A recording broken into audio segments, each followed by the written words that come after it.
On today's Andy Ari on 3 presented by BetMGM, it's a Megaboard Wednesday. We got some threads on the draft, and when we talk draft, we don't need to talk about what happens to the NFL teams that pick these players. What we really need to talk about, what it means for the different conferences, because this is the best hard data we can get on which conferences are the most talented. The SEC has been dominating in the draft, but if you look at a lot of mock drafts for this year, you see a lot of non-SEC players predicted to go very high in the draft. Maybe the SEC does not dominate in the same way. And is that a sign of the sport changing in the NIL and transfer portal era? We'll talk about that. We'll dig into some of those numbers. Also, Paul Finebaum predicting that Alabama will cancel its upcoming series with Ohio State. Is that going to happen? Is it worthwhile to play games like this? Is it soft to cancel a series like this? Ari and I will discuss. I don't know if we'll debate because I think we're probably on the same side on this. We like better games. Spoiler alert. Plus, somebody before the Kansas-Arizona game, sitting courtside, was texting somebody else about Darryn Peterson that seemed to be some very interesting information. How did that get out? How did that work? And also, does Kansas even need Darryn Peterson, given what happened in the Arizona game? We'll talk about it all on today's Andy Ari on 3, presented by BetMGM. We are presented by BetMGM. We use BetMGM lines, totals, and futures on this here show. And if you're not signed up for BetMGM, now is the time, because if you sign up using the bonus code ON3, you can get up to a $1,500 new player offer plus 50% off an annual subscription to the On3 College Sports Network. Here's how that works. You download the BetMGM app. You sign up using the code ON3. That's the letter O, the letter N, and the number 3. Deposit at least $10 in your account and place your first wager on any game. You receive up to $1,500 in bonus bets if your bet loses, and you'll get a code for 50% off an annual subscription to the On3 Sports Network. It'll appear in your inbox once your first bet is placed. Just make sure you use the code ON3 when you sign up. And if you're already signed up, we're taking care of you too. Got a college basketball odds boost token running from February 9th. That's Monday through Valentine's Day, February 14th. No matter the matchup, betting with boosted odds makes every basket mean more. Activate your odds boost token for any college basketball bet, and you will receive a bigger payout if your bet wins. Also, starting February 11th, that's Wednesday, running through Valentine's Day, a Winter Games hockey odds boost token. The world's greatest hockey players are set to face off on the global stage, so join the excitement and make your Winter Games moment when you bet with boosted odds. That's all at BetMGM this week. You know how to do it. Sign up using the code ON3 and then make it legendary with BetMGM. See BetMGM.com for terms. 21 plus only. U.S. promotional offers are not available in New York, Nevada, Ontario, or Puerto Rico. Gambling problem? Call 1-800-GAMBLER in the U.S. Call 877-8-HOPE-NY or text HOPE-NY 467-369 in New York. Call 1-800-NEXT-STEP in Arizona. Call 1-800-327-5050 in Massachusetts. Call 1-800-BETS-OFF in Iowa or 1-800-981-0023 in Puerto Rico. First bet offer for new customers only, subject to eligibility requirements. Rewards are non-withdrawable bonus bets that expire in 7 days in partnership with Kansas Crossing Casino and Hotel. Don't forget, if you haven't signed up for BetMGM yet, use the bonus code CFB and get your $1,500 first bet offer today.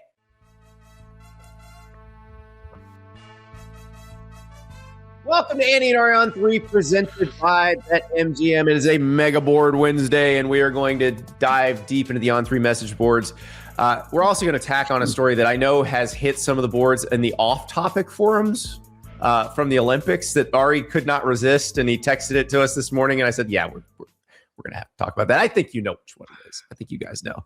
But it's a shame we're not starting the show with that, Andy. Honestly, that could be the whole show. We are a college football show, though. We are not a biathlon show, nor are we a reality dating show. If we were either one, believe me, we'd be leading with that. But and yes, we would be bigger, by the way. Stay tuned. Let's start off on our Notre Dame message board on Blue and Gold. And it's a story that one of our guys at Blue and Gold wrote about Malachi Fields, the Notre Dame receiver, and it's from Jack Sobel. And it's a story, definitely made some money. It's about how Malachi Fields made money for himself in the Senior Bowl. And I saw this and I said, okay, well, let's see where Malachi Fields lands. And it led me down a very interesting rabbit hole that has a little less to do with Notre Dame, though Notre Dame figures into this as well, but more about conference superiority, which is strange coming off the Notre Dame message board.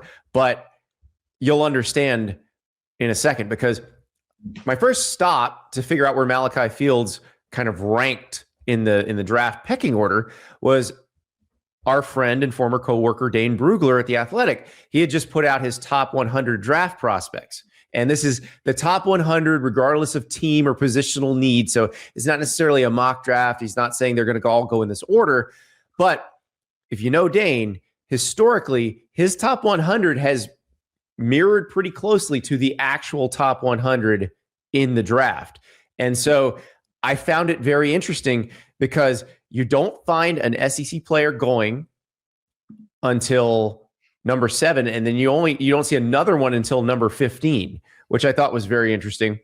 And there are not as many, it seems like, SEC players at the top, which is something that Ari and I have been talking about over and over again as people argue, is the SEC better? Is the Big Ten better? Is the SEC, falling down? Is the Big Ten above the SEC now because they've won 3 straight national titles? The only number that matters to me in these conference superiority debates, and really it doesn't matter all that much in terms of who's better at the top, because we know who's better at the top because those teams win in the playoff. But if we're going to talk about total depth of conference, we're going to talk about how hard schedules are, we're going to talk about what a grind it is. The only number that matters is how many players does your conference get drafted each year? Because the personnel people in the NFL, the coaches in the NFL, the scouts in the NFL, they get paid to pick the best players. They're not thinking about this in terms of feelings. Oh, I like this conference better, so we're going to pick this player. Nobody's ever said that. Mm-mm. So what does it mean for the actual numbers? So Ari, you and I took a deep dive yesterday morning and started discussing this. And I do think it's getting pretty interesting. Yeah, the numbers I think are really interesting, but like also the philosophy of it is also pretty interesting, Andy, because on one hand, and it's the same thing with all teams, really, like how many players are you going to get drafted, but how many players have to be premium top 15 picks to make a difference? And it's like the SEC does have 9 more on the list than the Big Ten. But if the Big Ten has, more top 15 players, is there like a scale or a weight there that you have to assign to those dynamic, like game-changing type guys? Not that all. I mean, Jimmy Johnson assigned it. If you go to the draft trade chart, there's a huge weight assigned to guys who are at the top of the draft versus guys that are further down in the draft. Yeah, but so yeah, why don't you go through the numbers, because the numbers are interesting, and let that guide our conversation. Well, so we'll go through Dane's list a little bit. So he's got Arvell Reese as the number 1 prospect. Now, he's not saying he's going to go number 1. Dane thinks Fernando Mendoza is going to go number 1. He's got Fernando Mendoza at number 2. But so Arvell Reese, Fernando Mendoza, 1, 2. Caleb Downs at 4. Sonny Styles at 5. Carnell Tate at 10. Vega Ione at 13 from Penn State. Mekhi Lemon at 14 from USC. So how many did I just say? What is that? Is that 8 of the top 15? Yeah. What's wild to me, and I know we mentioned it on the show yesterday, is that they're all but one from one team, and that team didn't make the semis. True. 7 of the top 15. So 7 of the top 15 from the Big Ten. But yes, much of it is from Ohio State, and that also probably makes Ohio State fans sick to think about that they had that level of talent and they got bounced in the quarters. Now, I will point out there are multiple Miami players in here. He's got Ruben Bain Jr. at number 9. He's got CeCe Malinois at number 11. He's got Akeem Mesidor at number 19. So Ohio State got bounced by a team that also had a lot of premium talent on it. Yeah, which I guess is the playoff working. But like SEC team either, by the way. Yeah, right. Both of their losses came to non-SEC teams. But like the trend to me here, Andy, is like the number changing? Like, even though the SEC is still number one, is the number more lopsided or less lopsided now than it's been in the past? And is there going to be a change of guard in 2029? Like, because this doesn't happen overnight. Like, it's a trend, little by little, the gap closes, and then all of a sudden it's on the other way. Well, and the gap existed for a long time. If you're wondering, the last time another league, a non-SEC league, had the most draft picks, it was 2004. So the SEC led the way in 2005 with 37, which would seem like an absurdly low number for any of these leagues now. But that's because conference realignment has changed the dynamics of this. But yeah, in 2004, the Big Ten led with 44 draft picks, and the SEC had 42. The Big East was third that year with 28. Oh, man.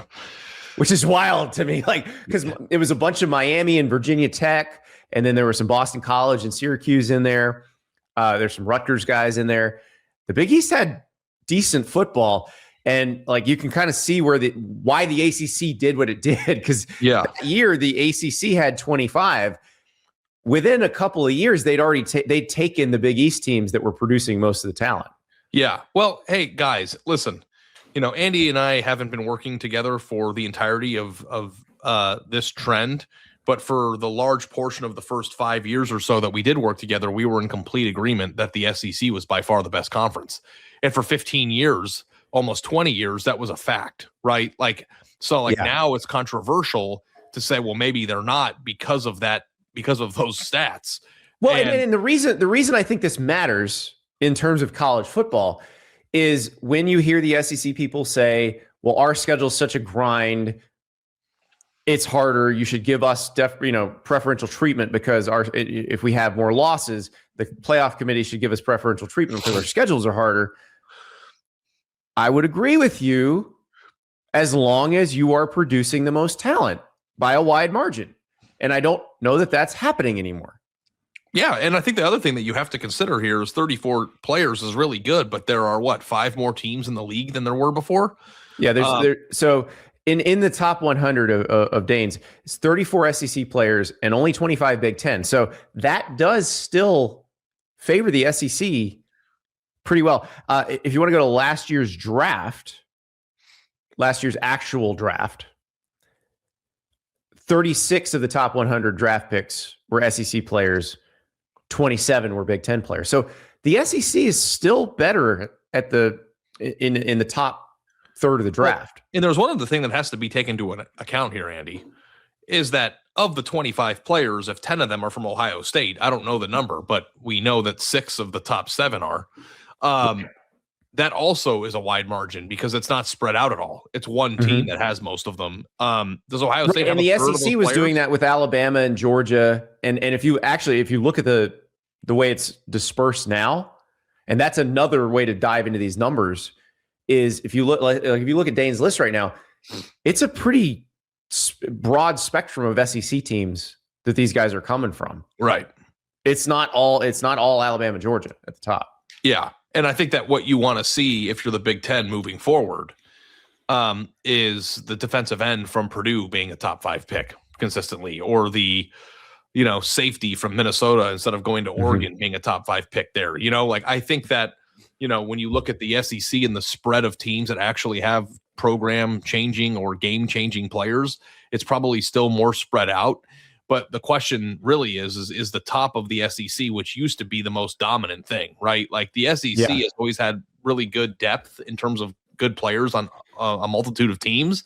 But the SEC also dominated during an era in which Georgia and Alabama and LSU had mega teams. And like now, you look at the top of the Big Ten. The Big Ten were were the best teams in the country this past year. I think you can make the case that the Big Ten might have had 3 of the top 5 or 3 of the top 4 even. And that's just not the case anymore. So the question is if it's 34-25 now, what was the spread? I guess we don't have Dane's numbers for the last 20 years, but I wonder what the spread was in terms of who was drafted the last 3 years and if it's getting closer and closer. Well, I can tell you in total draft picks because I have that. Yeah. So in 2025, the SEC led the way with 79 draft picks. The Big Ten had 71, and that represented a tighter gap than before. In 2024, now it's different because in 2024 there was still a Pac-12, and it happened to coincide with one of the best periods of talent in Pac-12 history. The SEC led the way in 2024 with 59. The Big Ten only had 42, and the Big Ten actually was third. The Pac-12 was number 2 with 43. And now the Big Ten has absorbed probably the two biggest producers from the Pac-12 in Oregon and USC. Washington is a very reliable producer of talent. UCLA actually is too. I mean, look at even recently, like Carson Schwessinger gets in the NFL and is one of the best rookies in the NFL. Yeah, he's a defensive rookie Zach of the year, Charbonnet was awesome for the Seahawks. Yeah. Okay, keep going though. Okay, so 2023, the SEC had 62, the Big Ten had 55. So that's the same as 25, the same gap. 2022, the SEC had 65 and the Big Ten had 48. So you've seen a little narrowing of the gap. Yeah, but if you go back to 2017, is it like 60 to 23? Like I can look that up for you if you want to sing for a second. Yeah. These eyes have never gonna see another love like. I don't even know the lyrics to that song, River. I gotta look it up when I do it. Because that's always our main song that we sing as we're trying to vamp, and I don't even know the lyrics, which is embarrassing. What are other songs you would vamp to? I mean, that's just from Superbad, one of the greatest comedies that's ever graced the big screen. Okay. And I saw that movie in Scottsdale, Arizona. So when the dude that was messed up said, "My brother flew all the way in from Scottsdale, Arizona to watch you sing," the entire theater exploded. So I just have a nostalgic memory of that. All right, I have the numbers for 2017. All right. The SEC led the way with 53 draft picks. Now remember, this is 2017, so this is pre-Texas and Oklahoma coming on board. 53 draft picks for the SEC. The Big Ten, number 2 at 35. See, so yeah, it's closing. It's closing. So yes. And I don't know. Listen, I still think that the SEC, by and large, probably has a advantage in getting these players because the best players in the country are typically living in the South in high school. Is that still a fact? There's no. But I don't know that that's the case because, and I was gonna bring this up. We're giving these leagues credit for these players, but we're really giving them credit for the last school they played for. For example, Casey Concepcion is a guy who's getting first round buzz. He's a receiver from Texas A&M, but he played most of his career at NC State. So is he an SEC or an ACC guy? Fernando Mendoza is going to go number 1. He played 1 year at Indiana. He played most of his career at Cal. So he gets credit for that. The Pac-12, the ACC, or the Big Ten. Yeah, but Casey Concepcion also played high school football in North Carolina, which is in the South. I think that. And so did Fernando Mendoza. He played in Florida. So that doesn't count as the South, though. Miami is not the South. I know. But just from a latitude perspective. Yeah. But yeah, so I think it's interesting that there's always going to be a clear, the easiest path to the best players. Because we can both agree that it's still a fact that the best high school players are in the South, or the largest margin of them or quantity of them. Yeah, but I do think the NIL and transfer portal era has changed where they wind up. I think they're not going to. And Brett Bielema talked to us about this last week.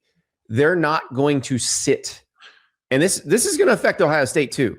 I got all credit to Ryan Day because he's still managing to put together these rosters, but you're seeing it with Alabama and Georgia, where these guys just aren't going to sit for 2 years before they get a chance to play meaningful snaps. They're going to go play somewhere else, whether that's somewhere else in the SEC or somewhere in the Big Ten or somewhere in the Big 12. They're going to go somewhere else. And I think that's what is flattening this right now is you can make money now and play meaningful snaps.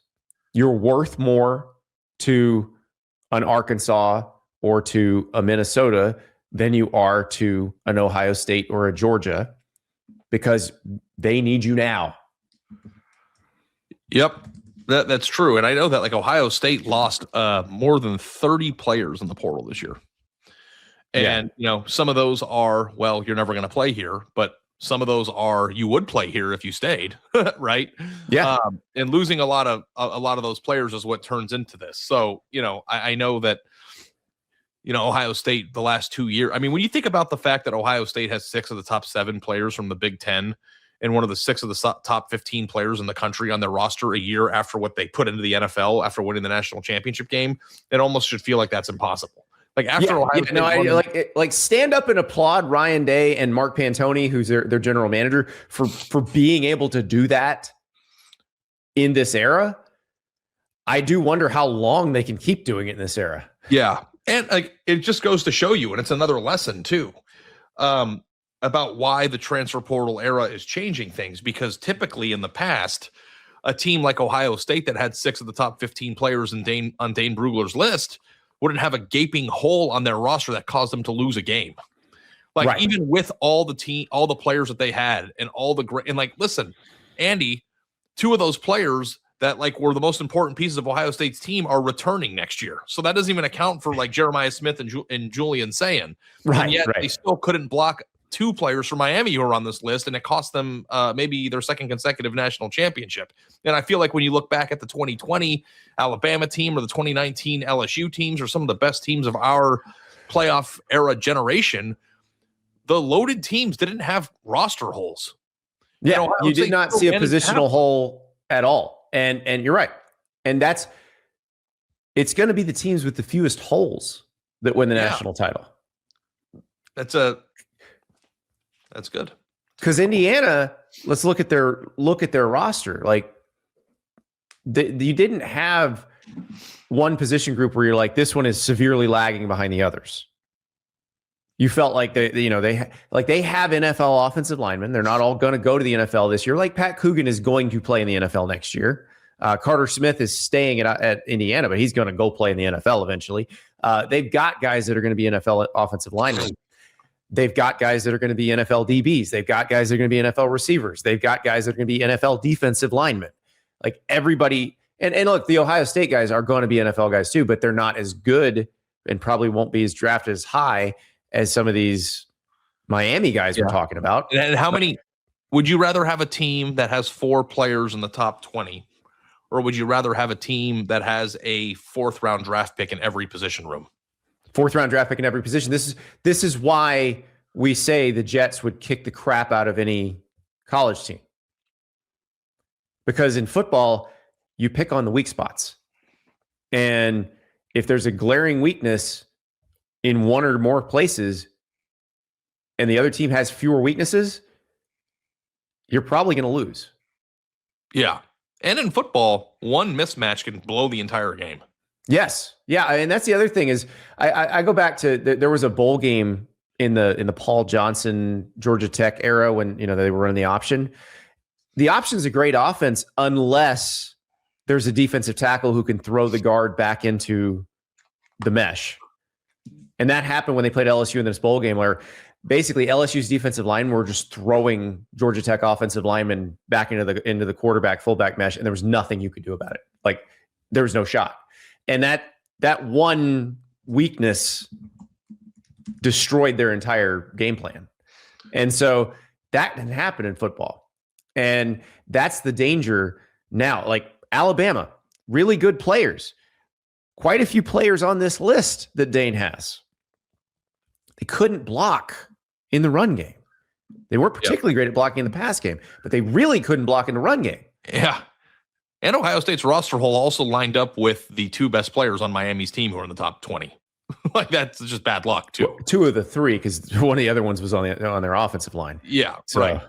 But the 2 ends that are in the top 20 were going directly into the tackles that are non-existent on Ohio State's draft board.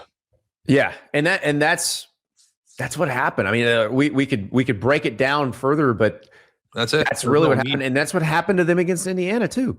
So it's dude, but this is fun. I think that in the off season, as we miss games, I really do like these context discussions because we're just trying to keep our heads above water and trying to analyze the sport properly as it evolves. And, seeing these things is really crucial for us. And like the actual results of the NFL draft are going to be really crucial for us, because as we start to break down the raw data, it doesn't matter what you say with your Twitter fingers on the internet or whatever column I write. This is facts right here. Who was the this best isn't conference? feelings. This isn't Yeah. how somebody feels about conference strength. This is just, these guys are trying to keep their jobs by picking the best players. And if they are deciding that players from another league are trending toward being better than players from one league, it means something. It doesn't mean it when I say it. It means it when they say it with their actions and with their money. Their money. Yeah, more so with their money. So well, thank you for doing that. That was really good. I enjoyed that. That 2004 was wild, because that was pre the era of anybody caring about conference superiority. So like nobody wrote any stories about which conference had the most in 2004. So I copied the table of the NFL draft picks, put it in a spreadsheet, and just attached the conference name next to every school. By the way, a lot of looking up on my part to see who was in what conference when, because I couldn't remember when all of the various Big East schools moved over to the ACC. R.I.P. I couldn't remember when the Mountain West broke away from the WAC. I couldn't remember like who was in Conference USA at that point. It was wild. Like the WAC was a very viable conference back then in the FBS. Even your beautiful memory-driven mind couldn't remember all that stuff. No. I was like, Louisiana Tech was in the WAC? What? Yeah. Was the only non-SEC team to win a national championship before the Big Ten's defending trifecta? Was that Ohio State was the only one? Or was there another one in Florida there? State? Oh, Florida and State Clemson. Won. That's right. And the ACC won 3. They had 2 from Clemson and 1 from Florida State. I just erased ACC history. I'm sorry, guys. I should have, and that's a big mistake. I shouldn't have forgotten about Clemson. But I was like, the thing is, Florida State and Clemson in those instances recruited exactly like the SEC teams that were winning. They were built exactly the same way with players from exactly the same places. And maybe one day they'll join their family and be in the SEC. So, but no, and I still believe that conference superiority thing started with Florida beating Ohio State in the national title game after the 2006 season. And I'm telling you, it started in front of Jarvis Moss's locker after that game when he said there were 5 better teams in the SEC than that team we beat tonight. And he might have actually been right, is the crazy part. But the thing is, we had spent that entire season going, who's better, Ohio State or Michigan? Because nobody else is, clearly no one else can compete with them. When in reality, like that USC team that year probably could have beaten both of them. The Florida team beat Ohio State. The Auburn team that beat Florida on the right day could have beaten anybody. You know, there were more competitive teams out there, but we had in our minds that the 2 at the top of the Big Ten were the best. And then it flipped after that to then going, oh, well, only the SEC teams can win. And I think now it's all that's over. Like 3 straight Big Ten titles. We'll actually talk about that in a bit because we got another Megaboard thread about that. But I just think it's the SEC's come back to earth and spread out more among the SEC. And so now I think the next step actually are not just the Big Ten maybe overtaking the SEC at some point in terms of sheer numbers, which they should. They have more teams. But the Big Ten spreading out. Like, can Ohio State keep doing this where they have such a prohibitively talented roster relative to the rest of the league? Or do some of those guys start saying, you know what? I'm going to go to Penn State. I'm going to go to Oregon. I'm going to go, and obviously Oregon's getting its share now. Penn State's getting its share now. Are some of them going to go to Michigan State? Are some of them going to go to Wisconsin? Are some of them going to go to Washington, to Illinois? Like once that starts happening, it's a different world. Yeah, I mean, it already is kind of happening at a place that like we never would have considered it, and they won the title. Indiana has the number 1 overall pick. Andy, do you believe in parallel universes? Like, do you think that there's like a billionaire Andy in another universe somewhere? No, I believe parallel universes are a plot device for lazy Hollywood screenwriters. But yes, go ahead. Well, college football in 2004 was just one big parallel universe. Everybody's playing, but they'll never play each other. Like they're all next, like they're parallel to each other. Yeah. Like USC, like how crazy is it? Like, just as you like said that, it like hit me. It's like college football's entire system for a century was so freaking stupid. I am so happy that we get a playoff and these teams get to play each other. Yeah, so 03. So the 04 draft is coming off the 03 season. If you want to remember what happened there, LSU wins the BCS title by beating Oklahoma in the BCS title game. USC probably deserved a spot in that title game, but you could only have two, and the resumes were fairly close, and they picked two. And so that was Nick Saban winning the BCS at LSU. USC was probably as good or better than LSU or Oklahoma that year. And then the next year, USC and Oklahoma play. USC destroys Oklahoma in the Orange Bowl. Undefeated Auburn is left out. Doesn't get to play at all. When you think about it, like this year, who are the top two seeds in this year's tournament again? They were Indiana and Ohio State. So this year would have been a bad example because the national champion would have just been Indiana still. But I wonder how many times in the 20 years that we've been doing, or I've been doing this professionally, you a little bit longer, did the best team in the country not even play in the final game? Well, the 10 seed that made the national title game would not have made the 14 playoff. So the Miami, Notre Dame, which made the national title game last year, and Ohio State, which also made the national title game last year, would not have made the 14 playoff. Yeah. And this is even in the playoff era. Like if you even go back to like just playoff, if you would have just gone back to like the BCS formula while during the playoff, like a lot of the teams that made it to the champion, like the first championship was the 4 seed. And like, it's just wild. And teams that never got a chance that I would have loved to have seen play in those eras. 2004 Auburn, would have loved to see them in a tournament. 2007 Georgia, would have loved to see them in a tournament. 2011 Oklahoma State, would have loved to see them in a tournament. Like, I mean, but just think about never got a chance. The 10-year run of dominance that the SEC had from 2004 to 2014. The 9 seasons or the 10 seasons between those 2 years where they were crushing it in the NFL draft based on the numbers you just presented. And they never intersected unless there was a random non-conference game with some of the teams that, might have played or did play in the championship game. And it's just like, let's be honest. I know that, some people are annoyed by the conference supremacy argument, Andy, but like, which conferences were the best used to have a major impact on everything in a way that it maybe doesn't anymore. Because Miami could be in a conference that we don't perceive to be as dominant as the SEC and still get a team in that has a chance to make a run. But like back then, they didn't play each other, and we never found out. Now, the good thing with Miami is like this year, they had USF and Florida on the schedule. Now, Florida didn't turn out to be that good, but USF was one of the better teams in the American. Miami did beat Florida, which, gave you at least a comparison point with the SEC teams that they would have been matched against in the playoff conversation. But yeah, it's amazing. But to your point, let's go to our next Megaboard thread. This one is from Bama Online, and this one's going to make you mad. I'll tell you right now. Looks like Ohio State series is on the chopping block.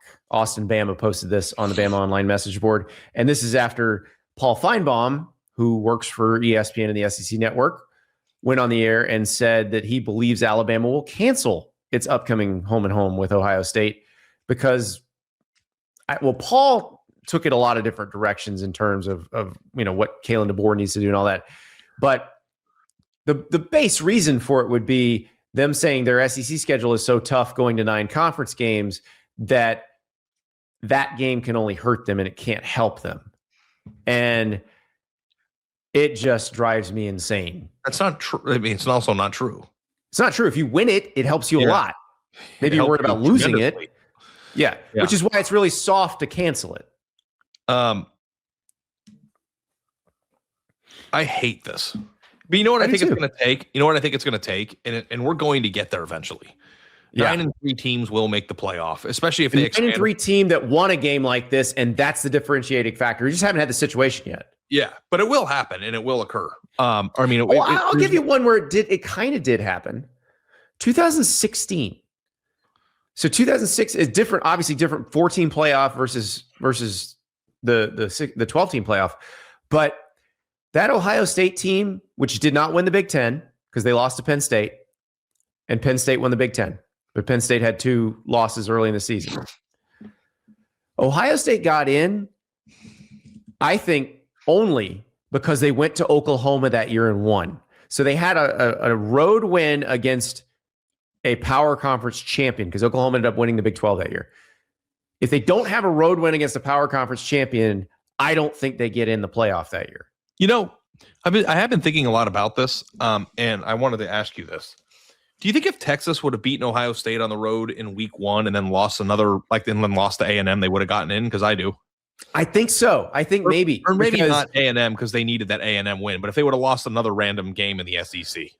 Well, right. If they'd have lost, losing to Arkansas would have been really bad, but that sort of thing. Hold on, I'm with you. I do think, let's say they lost to Vanderbilt, which would have put Vanderbilt in. Vanderbilt would have been 11-1. But yeah, it gets a little murky when you start putting other cusp teams in with wins, but I'm looking at their 2025 schedule. Yeah, they almost lost to Mississippi State. Let's just say they lost to Mississippi State, but they beat Ohio State. Yeah, instead of making that crazy comeback to beat Mississippi State, they just lost by 7 in regulation. But they beat Ohio State. That would have given them wins over Ohio State, Oklahoma, Vanderbilt, and Texas A&M. That would have been 4 top 10 wins and 1 top 15 win. They would have gotten. Yeah, they're the 12 seed. They're or the 10 seed or whatever in that case. Yeah, Miami would have been out. And why? Probably. Because Miami didn't have a big non-conference win, or they did, but they didn't have enough wins. Well, right, Florida didn't hold us into the bargain. If Florida had been one of the better teams in the SEC and Miami beat them, that's a different story. But yes, I think you're right. The problem is everybody's just prisoners of the moment, and that situation hasn't happened yet. They're like, well, Texas got screwed because they scheduled Ohio State. They should have just scheduled Rice. No, just beat Ohio State.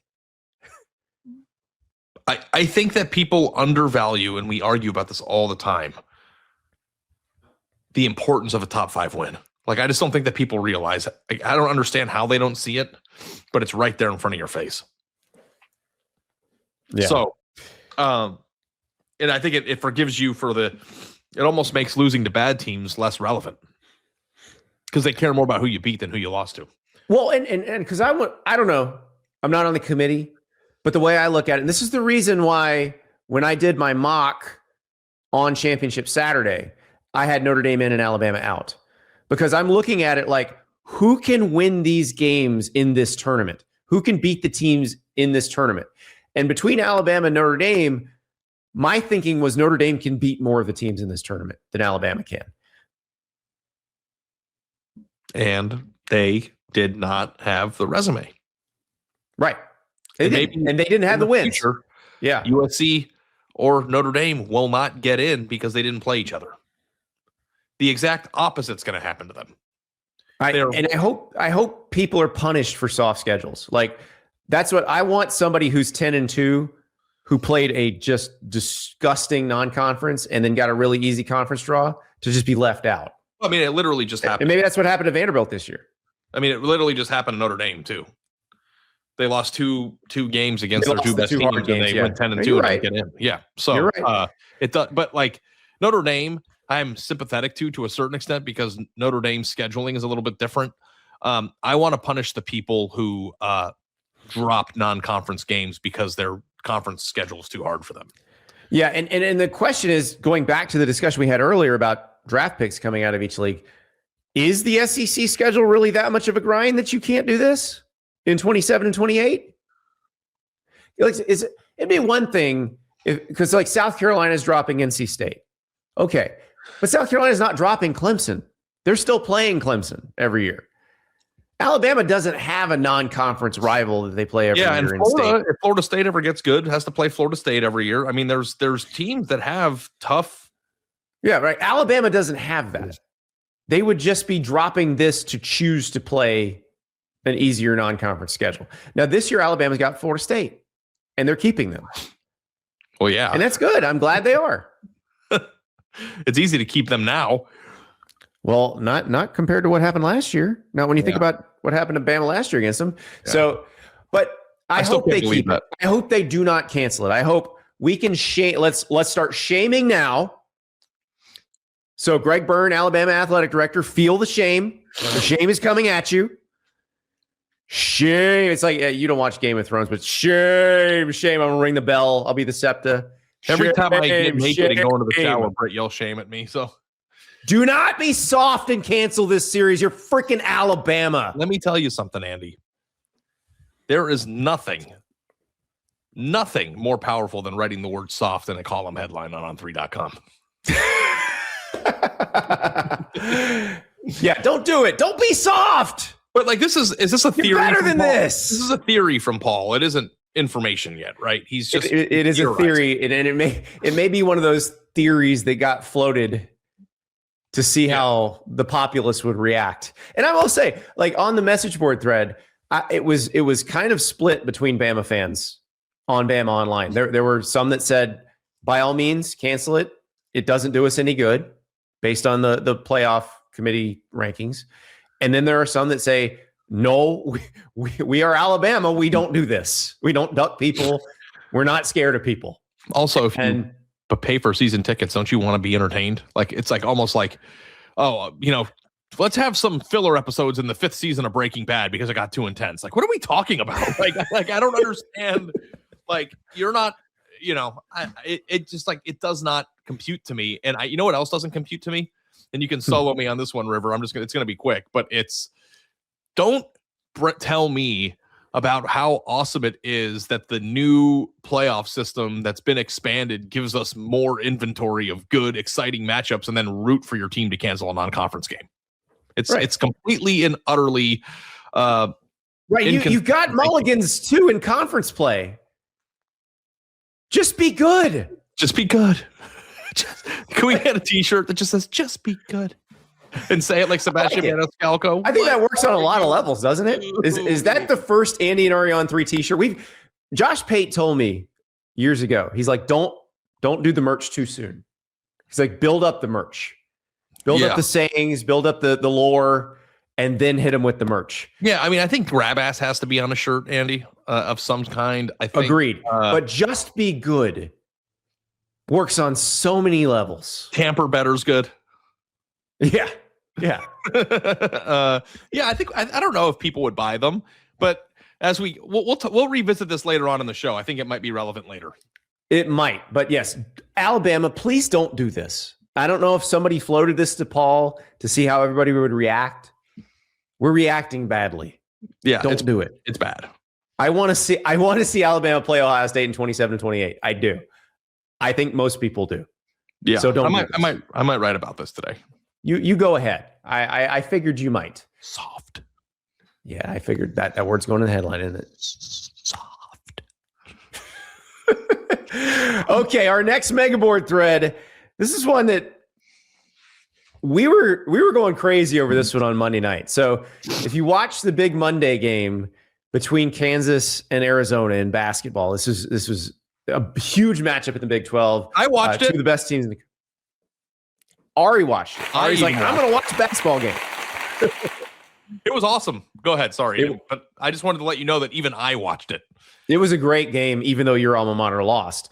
But the craziest part, and this was running rampant throughout the game, is this tweet from Barstool, Arizona, early I guess before the game. It was before the game. And it was somebody sitting behind somebody sitting at the scorer's table at Fog Allen Fieldhouse, and they were texting someone they knew. And so the camera zooms in on the text, and you can read the text. And the text says, so he's sick and he didn't tell anyone in practice. And Bill said, don't half-ass it. If you're going to play, if you're going to play, if not, sit. DP, who's Darryn Peterson, who's Kansas' star freshman, probably the highest paid player on the roster, said, F it, I'm out. This is what this person is texting. And so during the game, I think this came out at halftime. Daniel Burke, who's one of the PR guys for Kansas, who used to work at Arizona or covering Arizona, by the way. I don't know if you know that. Yeah, right. Used to work at Arizona. Correct. Beat writer. Yeah. Yeah. Tweets this out. The person texting in this video is a contracted crew worker who handles official stats during the game for ESPN. He does not work for Kansas, and he's not affiliated with the athletic department in any way. He has no inside information and was speculating, we are handling internally. Okay. Couple things. if he has no inside information, there's nothing to handle internally. Right. So clearly he had inside information. And now Darryn Peterson misses the game. Flu-like symptoms were the reason given, which tracks with the text, by the way. Like, I completely believe everybody in this scenario other than he had no inside information. I believe everything else about this because that's probably, that makes perfect sense. If he's feeling sick and he's not quite 100%, that is the sort of thing a coach like Bill Self would say. Hey, if you feel like you can go. But if you can't go 100% or close to 100% and you think you might hurt the team, then sit. Like, that's a normal thing. Now, I realize this is a bigger issue because Darryn Peterson's availability has not been particularly reliable this year. And that's tough because he's supposed to be the best player. But I'll point out what happened in that game. Kansas, without Darryn Peterson, took down a previously undefeated team. So, Eric, congratulations to Bob Knight's Indiana team that remains the last undefeated basketball national champion because there won't be one this year. So, yeah, I hit Kansas before the game because I don't watch sports without feeling it or something. Because I just felt like Arizona's not going undefeated this year. Kansas on the road. Also, Bill Self now 40-0 in Big Monday home games. Is that a real 40-0? It's insane. And then the spread jumped from Arizona -2.5 to Arizona -4.5 like a minute before the game started. And like I was like, what the hell? And then as you were watching it on TV, they're like, oh, their best player's not playing. And then the text on Twitter, I'm like, oh, goddamn. But I think a lot of people thought that text was a big deal, Andy, because of the gambling implications. But that's just a big story in general, which you know brings us to Joe Tipton's story. Yes, Joe Tipton, our great college basketball reporter at On3, put this out today, and he's been talking to people around college basketball. And this is what Joe Tipton got from a general manager of a different college basketball program. Is one $3 million freshman worth more than three $1 million players who are fully bought in for a season? That is such a general manager thing to say, by the way. But it's true. Who wins in March typically? Not the team with the best player. Yeah. I guess the teams in college basketball that wins in March are the like older teams that play well together. Yeah, I mean, Jay Wright would tell you the get old, stay old. Yeah. Tony Bennett at Virginia won with a team that didn't have a ton of, like DeAndre Hunter was the biggest star in that team, but it was not loaded with future NBA players. Well, with what we know about how much college players are making at certain positions in the football, like $3 million for a star player in basketball seems like a bargain to me. It is a bit of one, because like AJ DeBansa, the BYU player, is probably the highest paid college athlete in terms of just purely from the NIL, school rev share NIL. And BYU is good. They're not as good as Kansas or Arizona. We're going to find out they're in the same league. So we had Kelvin Sampson talking about it at Houston the other day, saying we have a poor athletic department. We're not going to be able to get these players. But to this point, like the Kansas team without Darryn Peterson took down Arizona. Like if we just go by where these teams are ranked right now, this was an Elite Eight game, essentially. This means you put this in the tournament, this would be the number one overall seed being knocked out by another team in the Elite Eight. I think that's incorrect, what you just said. Kansas would be a 2 seed in the tournament. They're number 9. They'd be a 3 seed. They're a 3 seed. So that would. They wouldn't play in the Elite Eight. You're right. They wouldn't play until the national semifinal. But you get what I'm saying. Like, yeah, I get what you're. Sorry, I misunderstood what you're saying. But yes, I get what you're saying. In terms of quality, in terms of quality of game, this could be an Elite Eight game. This could be the national semifinal. Like that could be. And they did it without their best player, is what you're saying. Without him, which means they can beat anybody in the tournament. It also, I think, probably means we're in for a pretty wild tournament, by the way, because you look at like Michigan, Houston, We just saw Duke get beat by North Carolina, and then North Carolina turn around and lose to Miami. Yeah. But UConn, Florida's coming on of late. Nebraska's awesome this year. Illinois is awesome this year. Like there are so many good teams right now, and we don't know who's going to get hot. I think instead of like Cinderella upsets, this could be the tournament of just nobody knows what the hell is going to happen. Yeah, no, it's going to be great. Always is great. And I do think that in college basketball too, the NIL stuff like actually expands to bigger marketing potential than it does in football. True. Like I went and looked like Cooper Flagg. Like he made almost $30 million at Duke last year because he got a deal with Fanatics and New Balance. Like, yes. I don't know. That doesn't happen. And those are real NIL deals. Yeah. The guy who's going to be the number one pick in the basketball draft, which Darryn Peterson might be, by the way, that person commands a massive real NIL money because basketball players are there. They have their own named shoe. They wear their own named shoe on the court. You can buy their own named shoe and wear it to school. They're not under a helmet. You see their faces. Like they're more marketable. So, but he's like, even when you watch like State Farm commercials, it's like, oh my God, it's Pro Bowl quarterback Aaron Rodgers. Yeah, like, they have to tell you. Yeah, they don't like they don't know who like. And by the way, which defeats the entire purpose of even having them, if I'm being honest. And the Cooper Flagg New Balance commercials, they're not telling you that's Cooper Flagg. You just know. Yeah, like you know who LeBron is. Like I do wonder, like, who do you think? Do you think like Stephon Diggs would get like recognized in a grocery store in like San Antonio? No. I think now bigger like Jordan Mailata might, the Eagles left tackle, because he's 6'8", 380 pounds. Like would Jackson Smith and Jigba get recognized in New Orleans? Would Jackson Smith and Jigba get recognized in Seattle? Yeah, probably. Probably yes, but let's say he drives down to Portland. Does anybody recognize him? Like everybody knows what Patrick Mahomes looks like, but I think they know what he looks like because he's in so many commercials. Yeah. But like, yeah. And I think that baseball is funny because baseball has that same problem. Like, and baseball doesn't even wear a helmet, but like Mike Trout, can Mike Trout get, I don't think people would recognize Mike Trout. He's one of the single greatest players that's ever lived. Like, right. Yeah. Right. We'd recognize Shohei. That's probably the only guy that we just recognize. Like, yeah. Also, you don't see a ton of 6'4" Japanese guys who are just jacked. So, yeah, that guy's unbelievable. Yeah, but basketball does it in a way that other sports can't. So, yes, everybody knows what James Harden looks like. For better and for worse. When James Harden has a stack of tens or stack of singles. Have you ever seen James Harden pictures with no beard when he was at ASU? It's wild. I covered a couple of his games at ASU.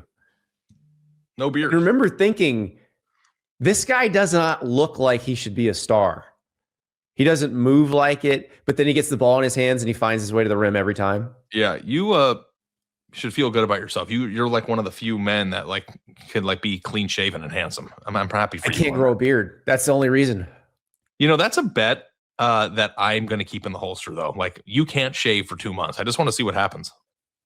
I think I think our boss Shannon Terry might chime in there, because if I just look like crap on the show, which I would, he's probably going to be like, you have to do something. I'm just curious what the final product of no shave for 2 months. I think eventually a beard would come in. It would be very multicolored. It would be a bunch of gray and possibly other colors in there too.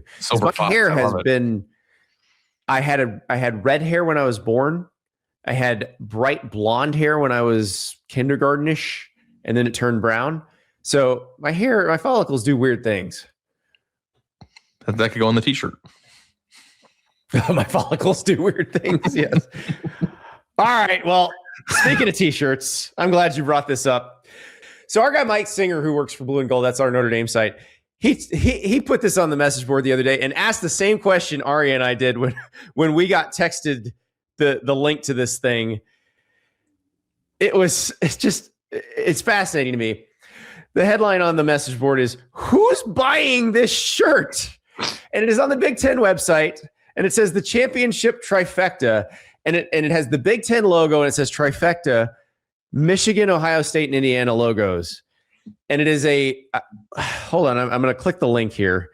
I think it's $34.99. This T-shirt. Wow. That's wild. And Ari and I asked the same question. Who in the hell is this for? Because no self-respecting Michigan fan is buying a shirt with an Ohio State logo on it. No Ohio State fan is buying a shirt with a Michigan logo on it. Celebrating their championships. And if you're an Indiana fan, there's so much dedicated Indiana title merchandise. Why on earth, like our guys at Roback just put out an Indiana title. And I also don't think that Indiana's particularly stuff. interested in celebrating Ohio State and Michigan's titles. No, but our friend Chris Panini over at The Athletic tweeted this out the other day. He said, so the Big Ten Trifecta shirt is basically sold out. And at the time Chris was looking at it, the only sizes remaining in stock were double XL. No, 3X. 2X was gone. Oh, yes, I'm sorry. 3XL. So, which, by the way, that's shattering a ton of Big Ten stereotypes right there, that the 3X is the only one left available. No, if Wisconsin was one of the teams, it would have been sold out. Let me tell you, right? Oh, crap. They got there. It's really good. I get it. But I looked this morning. All sizes available again. Yeah. No, so they've restocked. Yeah, they've re-upped quickly. Yeah, it was on StockX for a while, and then they're like, we'll just sell these directly. I just want to see the Big Ten marketing stringer bell. We back up. I do want to buy this shirt and wear it the next time Paul Finebaum invites me onto his show. Do you think that would be funny? Oh, I think Brad from Macon's head would explode. Trifecta. You should wear it. Like, we got to get you on. Can we expense it out? Because $34.99 for a T-shirt is pretty steep. Like, yeah.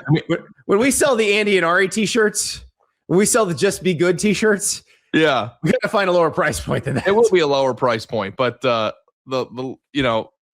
that would be a really funny troll. But yeah, I don't know who's wearing this. Like, if you saw that person in public, you're like, what? Where did you bought that shirt? Because $34.99 can get you like that. The best thing about being a college fan, I think, or one of the best things, is the cool apparel that all these schools have. And $34.99 can get you a pretty good shirt for your if you're a Michigan fan, it can get you like a dry fit Michigan shirt with a Jordan logo on it. Like, I don't know who's buying this. I don't know. Well, and I want to interview, like, if you bought one, please let us know. You know where to find us. Andy Staples on3@gmail.com, Ari.Wasserman@on3.com. By the way, get your mailbag questions in now. I believe our friend Jake Crane is going to help us answer questions on Friday. So get your questions in now, college football and beyond, and T-shirt related questions. Yeah, if you own one of these, please let us know. We want to delve into your psyche. We want to know why. Because I had this theory about the SEC chant and who that was for. I never really thought the SEC chant was for Alabama fans or Georgia fans. I always felt like that was for South Carolina fans or Mississippi State fans or, Arkansas fans, where their team wasn't going to win the national title, but they wanted to kind of take some ownership of it. So you're basically telling me that there's an Iowa fan walking around with a shirt on and no right now. Like, I don't think the Iowa fan would buy this shirt. Now, I will say there is that SEC belt that I sent you guys on the group text. Yeah. That is very expensive. And I've definitely seen people wearing it out in the wild. Smathers and Branson is the name of the company that makes it. It is $195 retail, and it has needlepoint stitching of all the SEC logos. Now, the first time I saw this, it was in Destin at the Red Bar, at the Red Bar, which is pretty much the perfect place. Grayton Beach, Florida, if we're being exact. The perfect place to spot one of these in the wild. This was back when it was a 12-team logo. I think you need some more inches on the waistline with 16. Ari points out that Peter Burns wore it to SEC Media Day. Yes, Peter Burns, dedicated SEC Network Media Day. Oh, yes, right. He did wear it to Big Ten Media Day. I forgot about that. He was visiting Vegas. I forgot why he was there, but he was visiting Vegas, and he made sure to wear it. So I'm on the Country Club Prep website right now where they sell the needlepoint belt. That's exactly where I thought you would. Like, if I had no idea where to buy it, I would have just typed in Country Club Prep. Ari, you're not going to believe this. They are out of 38s, 42s, and 44s. I mean, I've seen that belt quite a bit in Texas. People wearing it in public. Like, that's a very popular apparel. If you're a 36 or a 40, that's your only shot right now. Okay. Well, it just depends on what month of the year it is for me. Yeah. Sending a photo of this to Producer River because, like, do you think they could make the Big Ten belt? Do you think people would pay almost $200 for the Big Ten belt the way they do the SEC belt? Don't think that would work because fashion in the South is different. Like that goes like with what the frat kid would wear to a game. Like, well, also, can you fit 18 logos on a belt? I don't know. I mean, that's got to be the Wisconsin size belt. Yeah, my belt maybe. But like, the frat boy uniform, right? It's the khaki shorts, the polo, and the boat shoes, right? So beat up white hat with the bill curved all the way around, all the way down. Yeah, I mean, you know what I'm talking about. That belt goes with those outfits. I don't think Big Ten people dress like if you go to a Big Ten game, they're all wearing jerseys and hoodies. Yeah. So, it's just a different climate too. So maybe not. But the question is, are they wearing a trifecta shirt under their hoodies now? I mean, I don't know who's buying this. So if you did buy it, please tell us. I don't know who it is. I don't know what you're thinking or why. I need to know why you did it. Like, if you work for the conference office, I get it. But I mean, this is just a response to maybe this is just the Big Ten's response to the SEC chants. Maybe a Big Ten fan would buy this because they feel like it's antagonistic towards SEC people, which is fine. I think that's a good reason. I think it's a great reason. If that's the reason, God bless you. Yeah. Troll the SEC with your shirt by all means. But like, I just don't see it. And it's more specific for me to the Michigan-Ohio State rivalry. Like, neither of those fan bases would ever celebrate the other one's championship. Yeah, but it would be kind of crazy to like walk around with that shirt on, like in Athens. It'd be awesome. It'd be so funny. I mean, that's the equivalent of like wearing a team's jersey to a game that your team's not playing in. Which I always find strange. Yeah, I hate it. Like, just wear a plain shirt. It's not I'm going to a game, I therefore must wear a jersey. There's always a straggling Michigan fan or Ohio State fan at the game at games of the other team that they're not playing in that are wearing. Or you see a random Tennessee Titans jersey, but it's not the jersey of a guy who played for one of the two college teams. Yeah, when I covered Ohio State, you always used to see people like be like Ohio State, Illinois in week 9, and some guy with a Michigan jersey would just go to the game. It's like, what are we doing? Well, you know what they're doing. They're seeking conflict and attention. Yeah. Yeah. All right. If you own one of these shirts, tell us. If I'm buying anybody at the Big Ten wants to send Ari one of these shirts, you're an XL? XL, yeah. I'm buying he's going to wear it on Finebaum. I'm buying it right now for Finebaum. He's going to wear it on Finebaum. Okay, as promised, it's time for the Winter Olympics report. Oh boy. I don't like the skating's fine. The luge is fine. The skiing is fine. Hey, before we get into the actual topic, I wanted to ask you something. Yes. They were showing the bobsledding. Yes. Jamaica, we have a bobsled team. Sorry. Yeah. And it's a really long course, right? Like they're bobsledding for a long time. Where do these people practice? On bobsled runs, like northern climes. Like, are there a lot of bobsled runs? Like, I just like some of the events I'm like watching, like that psychopath that ran uphill a mile in 6 minutes in skis. And it's just like, where do these people, A, come up with these activities? And B, where do you even practice these things? Well, the cross-country skiing, there's plenty of places to practice. Wait, so whether in Europe or in America. So the event where you're just wearing skis and running uphill for a mile is called cross-country skiing? I'm not sure what you're talking about. What you're talking about sounds like cross-country skiing. I thought cross-country skiing was just like long routes of skiing. It's long. It's supposed to be long and flat. Oh, mountaineering. You're talking about mountaineering. Okay. Is that what it's called? Yeah. He had a sub 6 minute mile pace up hills on skis. This human. Uphill on skis, going 10 miles an hour. I'm going to send it to River while we talk about the thing, and then maybe at the end we can revisit it. But like, all right, this is a sport meme. We care about today is biathlon. Biathlon, one of the more interesting sports where you're essentially training to be a James Bond villain's lackey because you're skiing and shooting. You ski some, you stop, and you shoot some.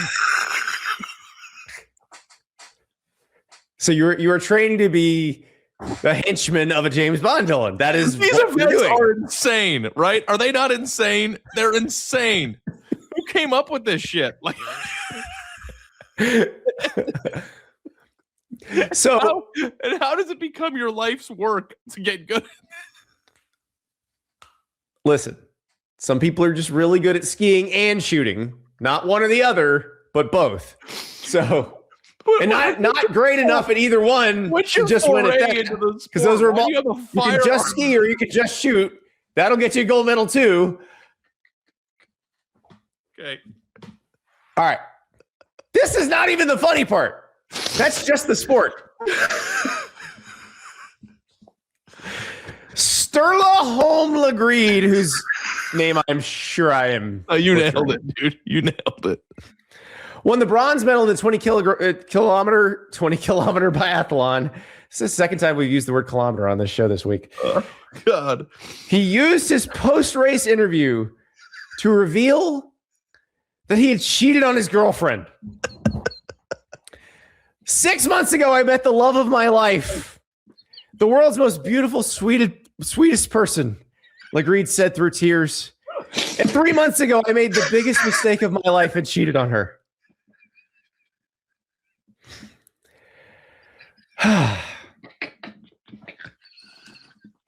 So basically,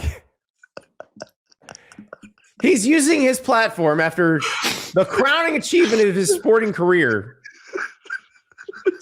to admit to the world that he cheated on his girl and try to, all right, I'm just going to say it, shoot his shot to get her back. Andy. The event in and of itself is ridiculous, but like, so shoot, Ari. The calculus of this is I found the love of my life 6 months ago, which, by the way, good for you for recognizing that quickly, because a lot of people need more time. I got engaged after 3 months. We celebrated our 25th anniversary this year. Coincidentally, though, it happens. 3 months into his relationship is when he cheated on her. Yeah, I didn't do that. Yeah. So I proposed. He cheated. Okay. There's your difference. I've never cheated on a significant other. And I know that people give in to temptation, and it's a very common thing. And I think that people make mistakes and they probably regret those things. Obviously, male libido can go a long way in ruining your life, as we've covered extensively on the show over the years. But to put yourself in a position where you're like, I made a mistake. I wish I didn't do that. I love that person. I can't live without them. This has been a horrible 3 months.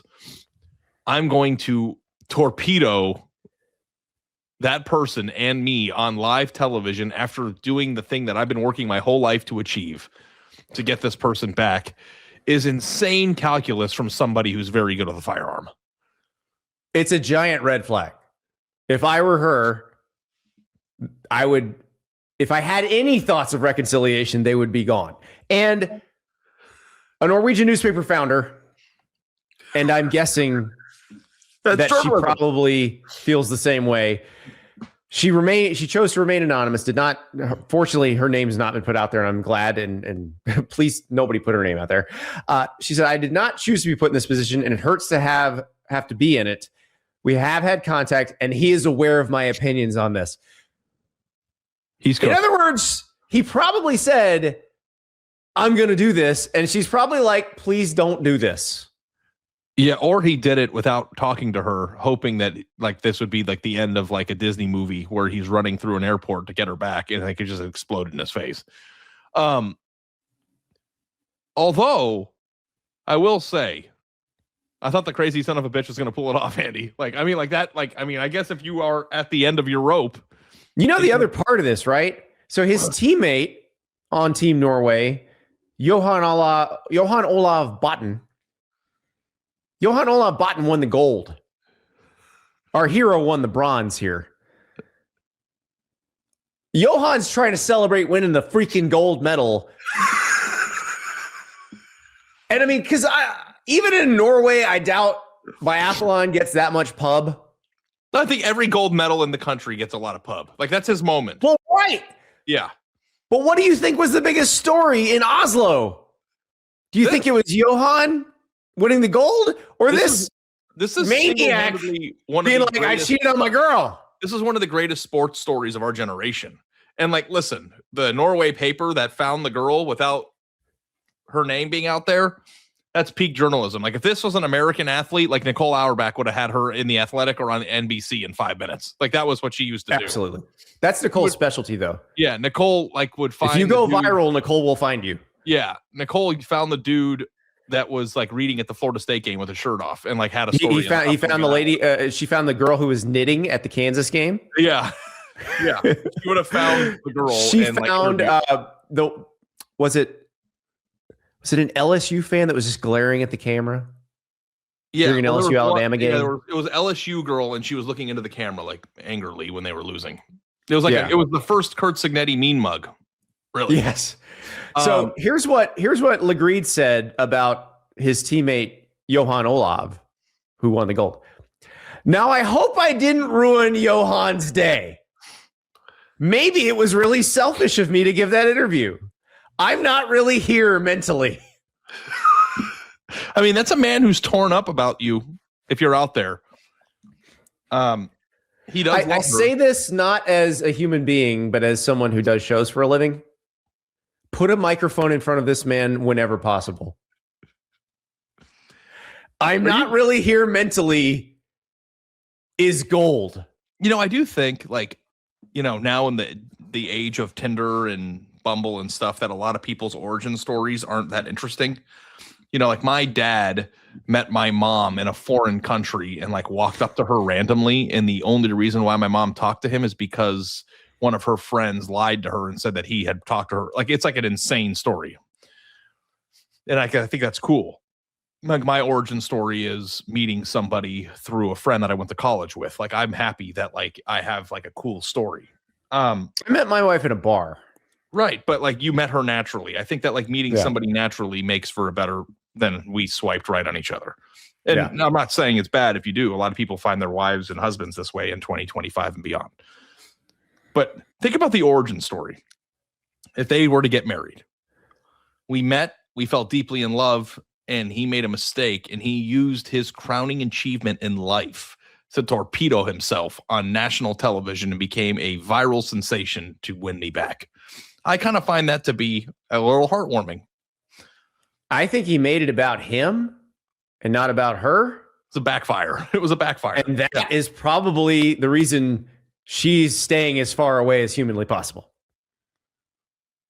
I think he thought that if he used his moment to talk about her, that would show. I know what he was trying. Like, I don't think that, like, I'm just saying, like, that guy clearly cares about the person. Whether he deserves her back or not is a discussion for another day. But, like, he does I hope there's light at the end of the tunnel for both of us, he said in that initial interview. And that she can still love me. I don't have high hopes for this union. Would you watch an hour documentary about the next month of their lives? Because I would. It's like, remember the astronaut lady who wore the astronaut diapers so she could drive to stalk the guy? She drove from Texas to Florida to stalk the guy without stopping because she was wearing astronaut diapers. Did she never get this falls into that bucket for me. I would have still gone to the bathroom while filling up my car. Listen, she's an engineer. Wild. She's all about efficiency. You know what, man? I'm happy I have a podcast because I've been wanting to talk about this. So it's good. And good luck to both of you. I will say that would be a good movie. Say good luck, you crazy kids, but only one of you's crazy and the other one is probably staying far away. Good luck, you crazy kids. Do we have the uphill skiing video? Yeah. Are we allowed? What is that?